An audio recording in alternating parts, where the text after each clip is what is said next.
Hello everyone, Tom with Capo Fetish. Today on the channel we're going to talk about 7 underpraised guitarists from the classic rock era. I'm going to start it off here with a guy that is so underrated, and it's ridiculous because the guy is an absolute legend, and he pretty much invented distortion by slashing the cone of his little speaker back in 1964. I'm talking about the one and only Dave Davies from the Kinks. The guy pretty much influenced glam rock, punk rock, hard rock, heavy metal, and Britpop. Guy is very influential, but yet he's still never in the top 10, top 20. He's always usually at the bottom of the list, of top 100 lists. Guy deserves to be in the top 10. I mean, he's an absolute pioneer, an inventor. So let's talk about some of Dave's best moments here. We only have so much time, right? I could go on for an hour about Dave, but let's talk about some early Kinks songs, right?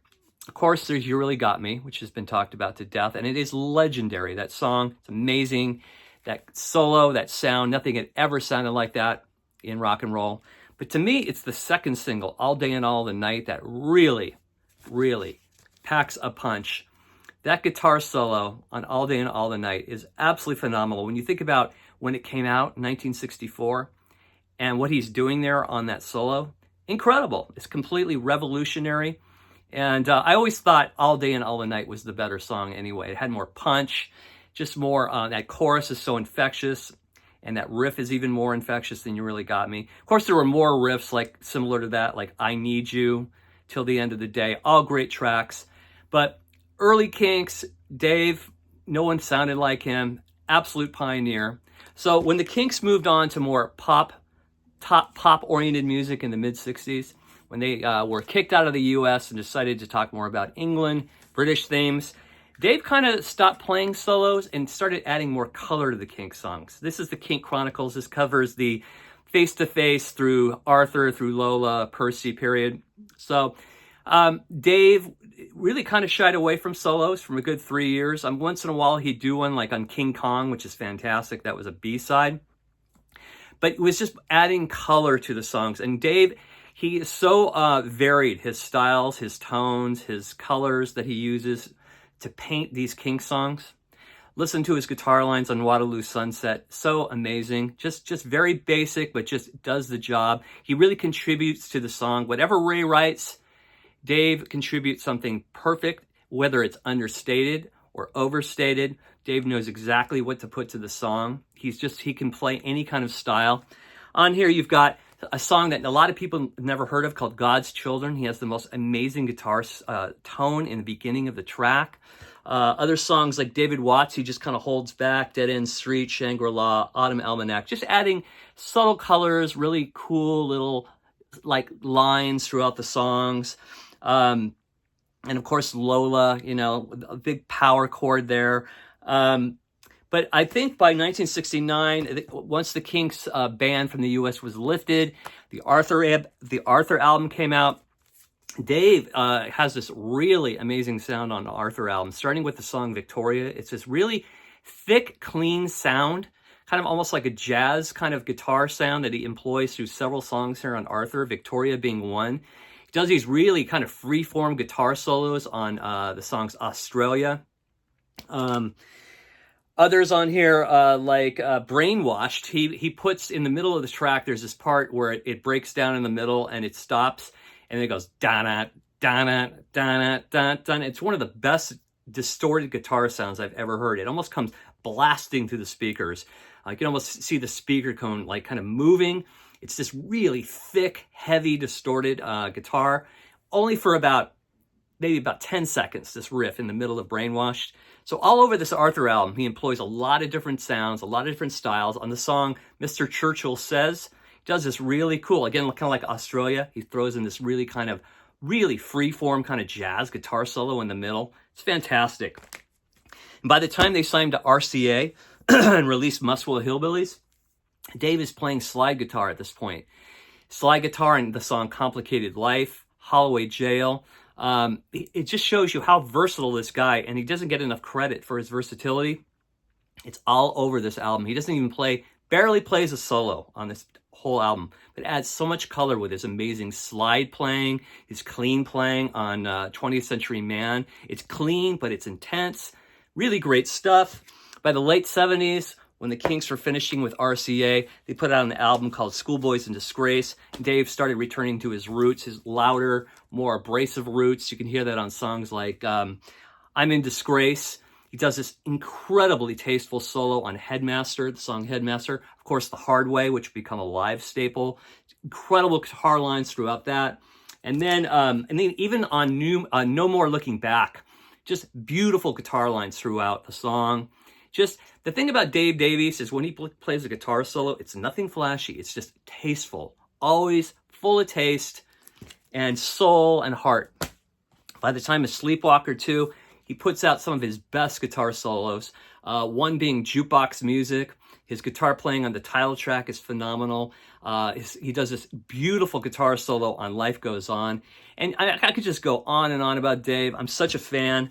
And if you want to hear Dave's live prowess, look no further than One for the Road, this album that came out in 1980. This is their low-budget tour from '79. And this just proves what an amazing live guitarist Dave is. His intro to Celluloid Heroes, the live intro, is phenomenal. And throughout this whole album, his solos are just absolutely soulful and just, it just cuts you to the core.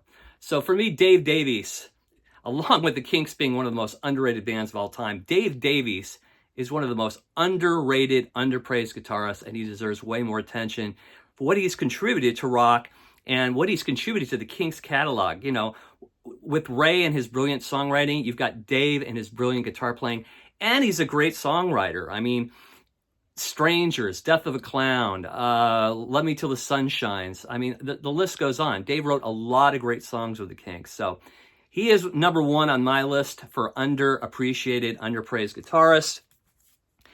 Number two is a guitarist that started out as a bass player in this particular band and sort of let the other guitarists shine. And I mean, coming from a band with guitarists like Jeff Skunk Baxter and Larry Carlton, I mean, he kind of shied away in the background. He was more the songwriting, more the ranger of this band. I'm talking about Steely Dan, and I'm talking about Walter Becker. Walter Becker, here he is right here on the back of Katy Lied, has played some of the most amazing guitar solos in rock history.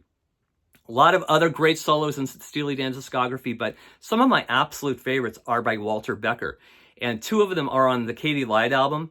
One being the song that starts the album off, Black Friday. Walter Becker absolutely shreds on this guitar on this particular track. He has this deep, fat distortion and just absolutely rocks. The second track, completely different, Bad Sneakers. Walter Becker plays probably one of my absolute favorite guitar solos of all time. It is the most perfect, melodic, just note-bending, sustaining guitar solo I've ever heard. It's absolutely perfect and gorgeous. On albums like Asia, he plays these really clean, just beautiful guitar solos on tracks like Home at Last, on side 2, and then of course the hit Josie, and then even on Pretzel Logic, the title track, incredible solo in the middle of that track. So Walter Becker, I don't know, I don't think he ever wanted to be in the spotlight. They hired a lot of other studio pros like Larry Carlton and such, but for me, Walter Becker is really super underrated, and he should have played more solos. I mean, they didn't need to keep hiring people. He was more than adequate enough to fill some of the guitar space on these albums, but just another brilliant, underrated guitarist, Walter Becker from Steely Dan. A guy that Jimi Hendrix said, he thought this guy was the most incredible guitarist in the universe. And I'm talking about Terry Kath from Chicago. It's their first album, CTA, Chicago Transit Authority.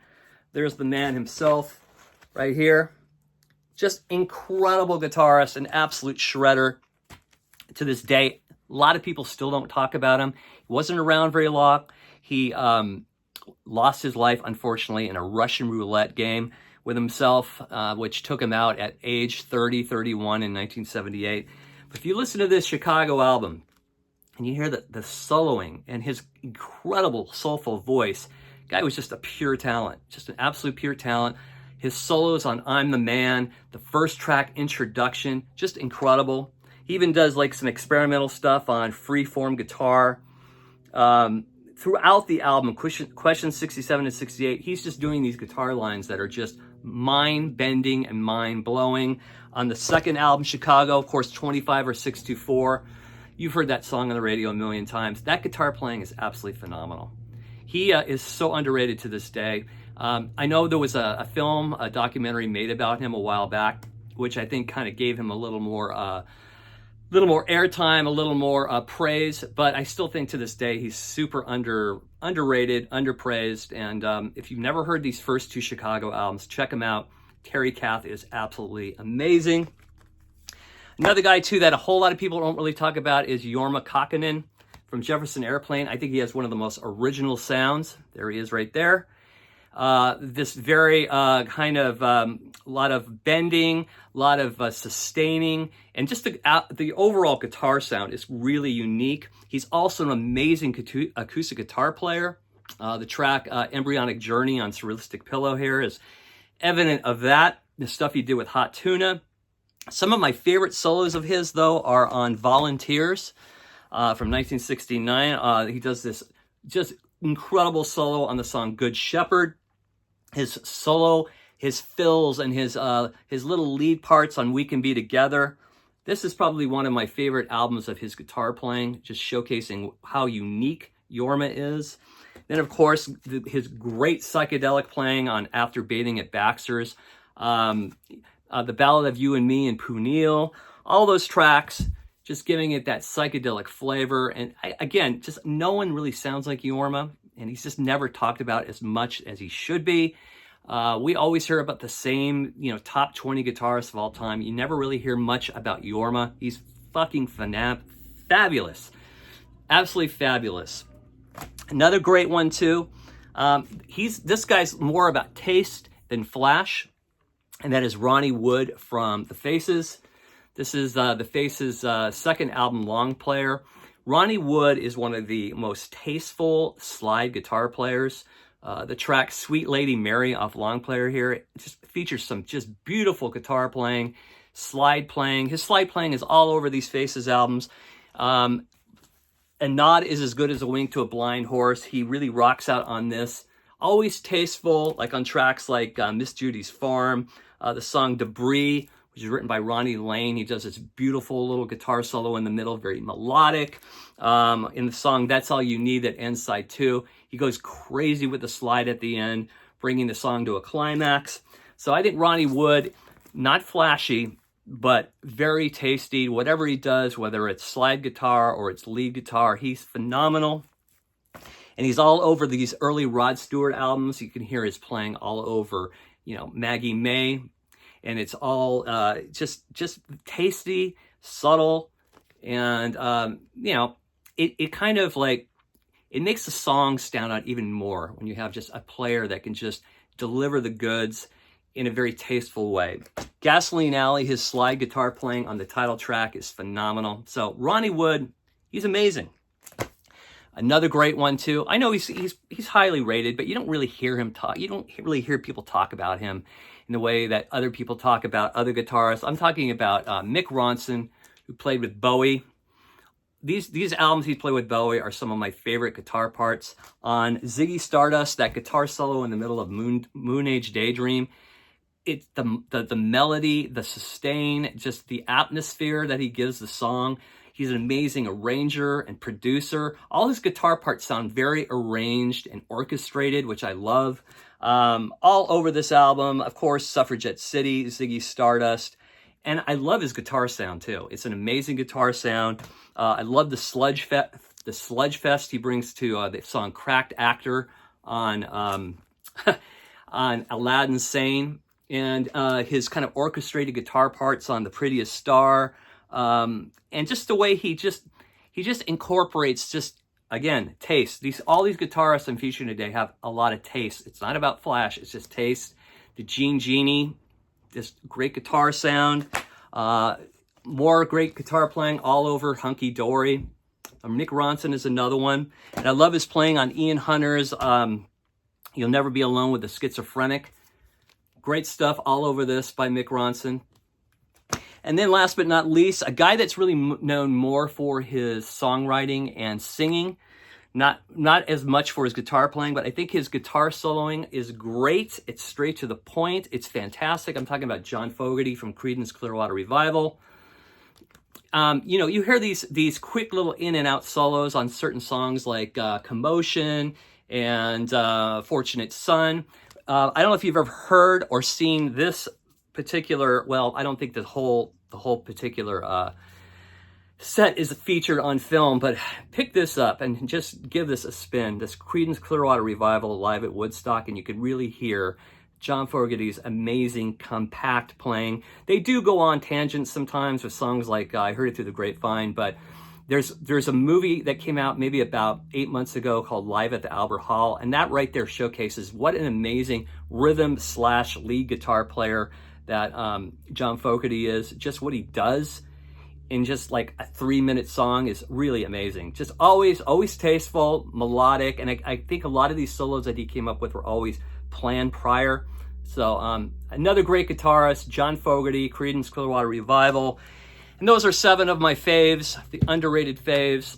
Let me know what yours are in the comment section. As always, thanks for watching. If you dig the content, please subscribe, and we'll see you soon. Take care. Bye-bye.